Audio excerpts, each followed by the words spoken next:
আমি রবীন্দ্র ঘোষ। আমি কলকাতার বাসিন্দা, কিন্তু আমার মন সর্বদা মুম্বাইতে থাকে। Mumbai, the filmy capital of India. Even Hollywood is nothing compared to Bollywood. এখানের চমক দেখায় জীবন বাঁচার মন করে। ওখানে কলকাতাতে কি আছে? কিছু না, শুধু ভিড়। মুম্বাই তো আমার প্রাণ।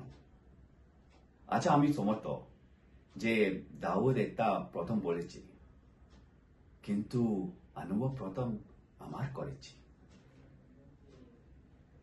এখানের সুন্দর যে মেয়েরা বেশিরভাগ কলকাতা থেকে আছে। ওখানে জানি কি হয়ে যায় ওদের সৌন্দর্যে।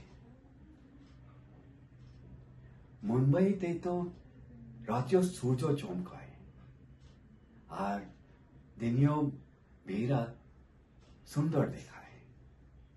Sometimes I wonder, is the air or water, or maybe अथवा আমার নজরের টোকা? কি তুমি বলো?